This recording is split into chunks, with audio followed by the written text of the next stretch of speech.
Fala galera do Direito Civil, mais uma vez aqui abrindo uma aula de Direito Civil na Cultive. Meu nome é Ana Silvia, sou professora dessa matéria e hoje a gente vai falar sobre a parte de responsabilidade civil em relação à responsabilidade civil indireta, ou também chamada responsabilidade civil de terceiros. A gente sabe que a responsabilidade civil, ela é gerada através de uma responsabilização de uma pessoa que, através de um ato ilícito, acaba por danificar, acaba por causar um prejuízo a um direito de terceiro. Essa pessoa que causa prejuízo ao direito de terceiro através de um ato ilícito, ela tem o dever de indenizá-la. A indenização nem sempre é em relação aos danos materiais.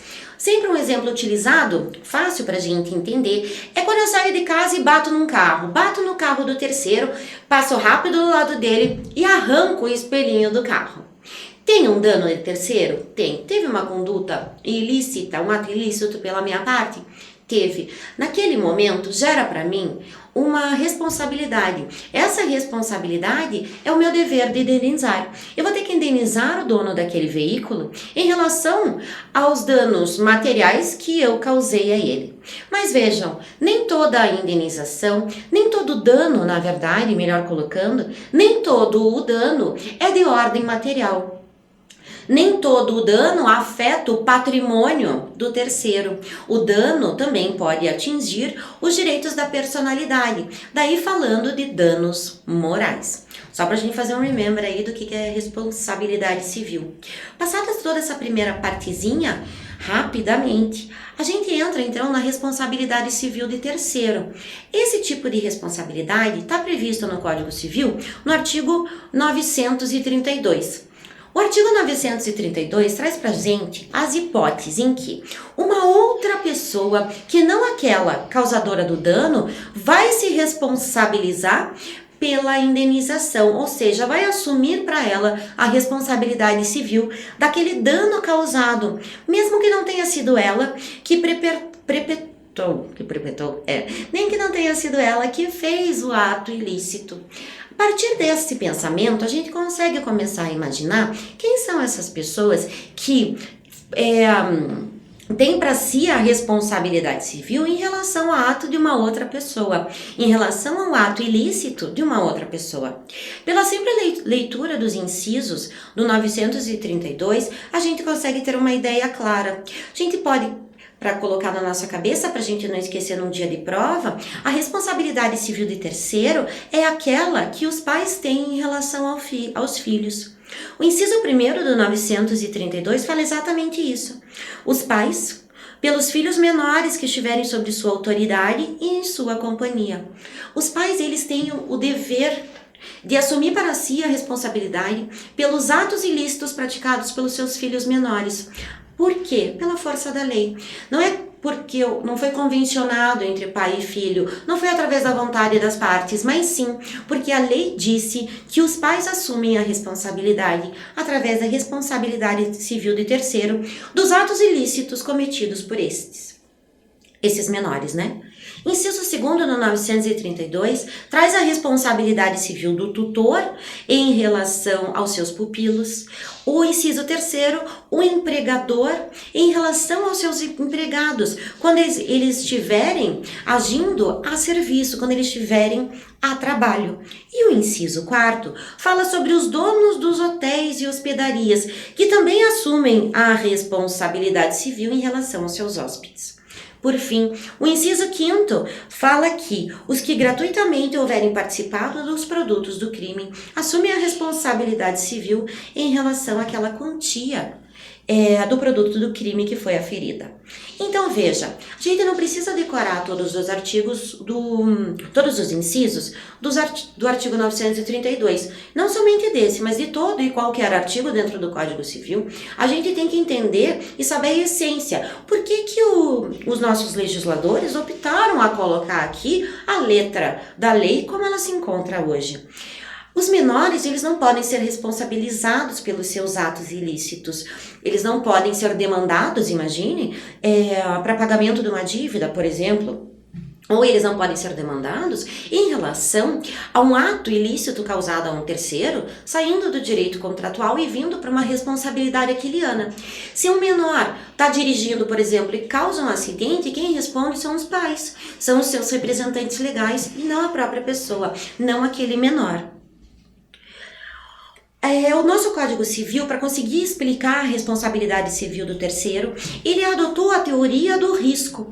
A teoria do risco, ela independe de culpa, ou seja, estamos frente a uma responsabilidade civil objetiva. A gente afasta como requisito essencial para a configuração da responsabilidade aquele elemento subjetivo, o dolo ou a culpa. O que é interessante a gente colocar aqui é o seguinte: por mais que eu não tenha que comprovar a culpa do terceiro, do pai, do tutor ou do empregador, os exemplos que a gente acabou de ver do 932, a parte lesionada vai ter que comprovar a culpa não destes, mas sim daqueles que eles representam. Vamos colocar isso num exemplo para ficar fácil para a gente entender. Imagine que um menor acaba por bater um carro de terceiro quando ele estava dirigindo indevidamente.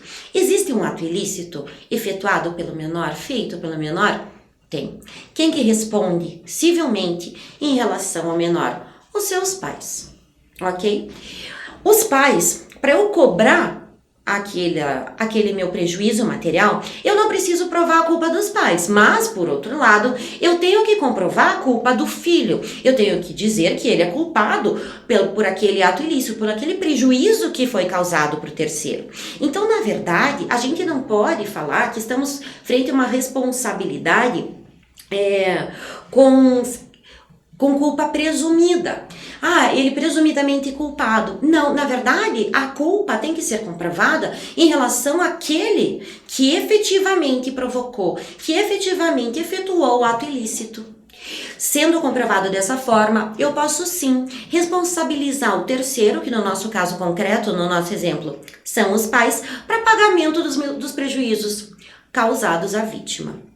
Por isso, o artigo 933 traz para a gente a responsabilidade objetiva indireta. Por que indireta? Porque a culpa vai ser comprovada daquele que realmente causou o ato ilícito e não daqueles que vão se responsabilizar por aquela atitude danosa, que no nosso caso concreto foi o menor de idade que acabou por causar. Então estamos, como dito agora há pouco, não é uma questão de uma responsabilidade sem culpa, mas sim, não é uma questão de culpa presumida, presume-se a culpa dos pais, mas sim de uma responsabilidade sem culpa do terceiro que vai pagar, mas com culpa daquele que efetivamente causou o dano. Certo? Tranquila até aqui? Muito bem. Responsabilidade civil causada dos danos causados por animais. O Código Civil, no artigo 936, ele traz pra gente a possibilidade daquele que é responsável pelo animal ser responsabilizado por algum ato que cause dano a um terceiro, ok? Quem faz o ato é o animal, mas a responsabilidade é da pessoa. Vamos ver o que o artigo fala. O dono ou o detentor do animal ressarcirá o dano por este causado, se não provar culpa da vítima ou um caso de força maior. Se eu tenho um pitbull em casa, eu deixo meu portão aberto, o pitbull sai e morde a perna de uma criança, tenho eu ou não a responsabilidade de indenizar? Tenho, claro que tenho. Eu tenho a responsabilidade de indenizar. Por quê? Porque eu não agi com os cuidados necessários para evitar qualquer prejuízo a terceiro em relação ao meu animal, aquele que detém a posse, a propriedade daquele animal. É interessante falar aqui, se a gente for pelo pé da letra, né, pela letra mesmo do artigo, algumas dúvidas poderiam ser levantadas, como por exemplo, se tem um animal solto na pista, fugiu de casa. Esse animal na pista acaba por causar diversos danos a alguns automóveis, porque um deles, para conseguir desviar do animal e não atropelá-lo, acaba por bater num terceiro que estava do seu lado. Vejam, se o animal corre na pista mesmo que ele tenha fugido de casa, ainda assim o detentor daquele animal é sim responsabilizado pelo dano causado. Existem várias jurisprudências hoje, bem pacífico em relação a este tema, que a pessoa jurídica que tem na sua sede cachorros de guarda e acabam por fugir e entrar na pista ou morder alguém ou causar algum dano efetivo a terceiros, tem sim a responsabilidade civil de ressarcir aquele que sofreu o dano, de ressarcir aquela vítima que sofreu algum prejuízo, ok? Então, cuidado com a responsabilidade civil em relação a danos causados por animais. Passamos agora para uma segunda etapa da aula, onde a gente vai falar sobre as excludentes da responsabilidade civil. A gente sabe quais são os requisitos da responsabilidade civil, quando que ela pode ocorrer, quando que terceiros são responsabilizados por danos causados por outras pessoas. Agora vamos excluir a responsabilidade civil. Quais são as hipóteses em que a responsabilidade civil pode ser afastada no caso concreto? A primeira hipótese é em relação à legítima defesa. Vejam, a legítima defesa ela é muito estudada, com muito mais profundidade, na matéria de direito penal, certo? Até coloquei aqui para vocês nesse slide que a legítima defesa está prevista no artigo 25 do Código Penal. Então, toda a teoria que abarca, que fundamenta a legítima defesa lá no direito penal, a gente empresta do direito penal e traz aqui pra gente estudar um pouquinho dentro do direito civil. Mesmo assim, o Código Civil, no seu artigo 188, inciso 1º, elencou como causa excludente de responsabilidade civil a legítima defesa. O que é a legítima defesa? É quando uma pessoa ela se defende um direito seu para repelir algum dano, para afastar dano ou ameaça que a ela está sendo infringido. Então, dessa forma, a pessoa, ela vai agir de alguma forma para conseguir afastar aquele dano que vai ser causado a ela. Se ela age por legítima defesa, a gente diz que ela não vai se responsabilizar civilmente. Ok? Vamos imaginar uma briga, você está entrando no teu carro, quando o teu carro está parado na rua, estacionado, você vai entrar no seu carro e de repente uma pessoa que está nervosa, etc, acaba fechando na hora que você vai sair, acaba entrando numa briga. Essa pessoa vem para cima de você e você, para fugir de uma agressão, você acaba batendo no carro dela. Isso é legítima defesa. Você acaba por lesionar, causar um prejuízo a uma pessoa para que você consiga salvar o seu bem jurídico, salvar o seu direito. Nesse nosso exemplo, a gente poderia colocar aqui como a integridade física, certo? Passando para o próximo tema, a legítima defesa putativa. Legítima defesa putativa, toda vez que a gente ouvir essa palavrinha, putativa significa que eu estou agindo de uma forma, eu acho que eu estou agindo de forma correta, mas na verdade não estou. Dentro do direito civil, a gente tem a figura do credor putativo também, por exemplo. Aquele credor que a gente olha, tem cara de credor, parece credor, mas na verdade ele não é. É o famoso parece, mas não é. Imagine um caso onde uma pessoa pensa que está agindo em legítima defesa, mas na verdade ela não estava sofrendo nenhuma ameaça ou nenhum dano em relação ao seu direito. Se isso acontecer para o Código Civil, na legítima defesa putativa, a responsabilidade civil, ela volta a existir. Ou seja, não vai ser uma das hipóteses de exclusão da responsabilidade civil. Na legítima defesa putativa, então, incide sim a responsabilidade civil. Ou seja, aquele que jura que está agindo em legítima defesa, mas na verdade não está, vai ter que ressarcir os danos causados através do seu ato ilícito. E por fim, eu acho bem interessante a gente falar sobre o artigo 1210, parágrafo 1º. Esse artigo, quando eu comecei a estudar mais o direito civil, ele me causou bastante estranheza, digamos assim. Ele fala o seguinte, parágrafo 1º, tá? Artigo 1210, acompanha aí.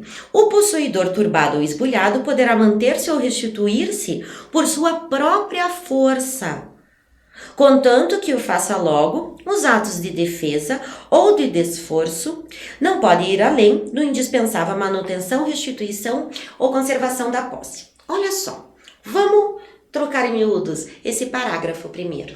Gente, o parágrafo primeiro, ele está autorizando aquela pessoa que tem a sua posse ameaçada de qualquer forma, através do esbulho ou da turbação, de aplicar atos de esforços, né? Ele até usa essa palavra, para repelir essa agressão ou essa ameaça. Pensa comigo.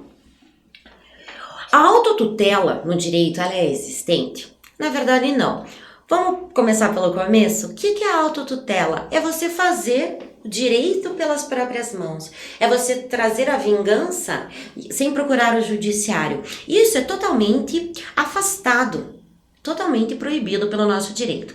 Daí você se confronta com um artigo que permite a violência, desde que seja uma violência suficiente para afastar aquela ameaça ou aquela efetiva lesão do seu direito, para proteger a sua posse.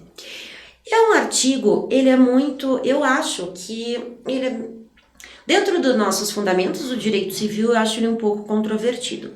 Porém, para vocês saberem, aqui está um exemplo clássico de legítima defesa que afasta a responsabilidade civil daquele que, nesse caso, protege a sua posse através de atos que primeiramente seriam considerados ilícitos, ok? Passando um pouquinho para frente, segunda forma, segunda hipótese de exclusão de responsabilidade civil, estamos frente ao estado de necessidade. O estado de necessidade, aqui nós temos uma sobreposição de direitos. Por eu estar passando por algum perigo ou por alguma ameaça iminente, ou seja, aquela que está acontecendo naquele momento, eu acabo lesionando bem de terceiro. Eu acabo tentando me afastar aquele perigo ou aquela ameaça iminente e com isso, com o meu ato, eu acabo por provocar prejuízo em direito de terceiro. Existem duas formas de estado de necessidade que estão previstos também no Código Civil. Primeiro deles, o estado civil defensivo. No estado civil, no estado de necessidade defensivo, aquele que está afastando a ameaça, para conservar o seu próprio bem, ele sacrifica o bem daquele que está lesionando um direito dele, certo? O mais interessante não é essa figura, mas sim a segunda figura do estado de necessidade agressivo. Aqui, uma pessoa, para afastar aquele perigo iminente, ele acaba por sacrificar, ou seja, ele acaba por danificar um bem ou um direito de terceiro. O terceiro não tinha nada a ver com a história e acaba com o seu bem danificado ou com um direito lesionado. Olha só, o que o Código Civil traz no artigo 999 em relação a esse tipo de caso, onde existe a lesão a um bem de terceiro, aquele que não causou o estado de necessidade. Artigo 999. Se a pessoa lesada ou o dono da coisa, no caso do inciso 2º do artigo 188, que estamos frente ao estado de necessidade, não forem culpados do perigo, assistir-lhes-á o direito à indenização pelo prejuízo que sofreram. Quando estiver frente, então, ao estado de necessidade agressivo, e ainda existe a responsabilidade civil daquele que, para afastar o dano ou um perigo iminente, acaba por prejudicar, acaba por causar um prejuízo a um bem ou a um direito de terceiro. Porém, por mais que ele tenha que indenizar, existe o direito de regresso, aquele que efetivamente causou o perigo ou o dano. Esse direito de regresso está previsto no artigo 930. Acompanha comigo, no caso do inciso 2º do artigo 188, falando sobre o estado de necessidade, se o perigo ocorrer por culpa do terceiro, contra este terá o autor do dano ação regressiva, para ver a importância que tiver ressarcido ao lesado. Ou seja, por mais que exista a responsabilidade de ressarcir daquele que estava em estado de necessidade, porque ela acabou danificando o bem de terceiro, ele vai ter o direito de regresso contra a pessoa que efetivamente causou o perigo ou aquela ameaça iminente que ele estava sofrendo, ok? Passando um pouquinho mais para frente, a gente tem hipóteses aqui que também excluem a responsabilidade civil, mas elas excluem a responsabilidade civil, pois excluem o nexo de causalidade. O que é o nexo de causalidade? É aquele liame que a gente tem entre a conduta do agente e o resultado, ou seja, entre o ato ilícito e o dano causado ao terceiro. Esse nexo de causalidade, ele pode ser também afastado em certos casos. Quais casos? Quando a culpa da lesão ocorreu por culpa exclusiva da vítima, por culpa exclusiva de terceiro, ou em caso fortuito ou força maior. Ou seja, aqui eu afasto ou a culpa, quando estivermos frente à responsabilidade subjetiva, ou se estivermos frente a um caso de responsabilidade objetiva, eu vou afastar a própria conduta, uma vez que aquele ato não foi ilícito, não havendo esse liame entre a conduta do autor e o dano causado a terceiro. Tranquilo? Gente, pra gente fechar essa aula bem tranquila, bem de boa, tomar um gole d'água. Vamos fazer um comparativo aqui em relação à responsabilidade civil versus a responsabilidade criminal. O artigo 935 do Código Civil, ele fala pra gente o seguinte: a responsabilidade civil é independente da responsabilidade criminal, não se podendo questionar mais sobre a existência do fato ou sobre quem seja o seu autor, quando estas questões se acharem já decididas no juízo criminal. Gente, existe a independência das esferas, porém, se já tiver transitado em julgado uma ação perante a esfera criminal, dentro da esfera civil, não mais se discute quem causou o dano, ou seja, aquela pessoa que foi condenada dentro da esfera criminal vai ter sim que acabar por indenizar dentro da esfera civil, sempre colocando para vocês que tem que esperar o trânsito julgado criminal para responsabilizar civilmente aquele já previamente condenado lá na esfera penal. Entenderam, queridos? Gente, estudem bastante, não deixem de ler o Código Civil e eu espero você na próxima aula de Direito Civil aqui na Cultive. Beijo!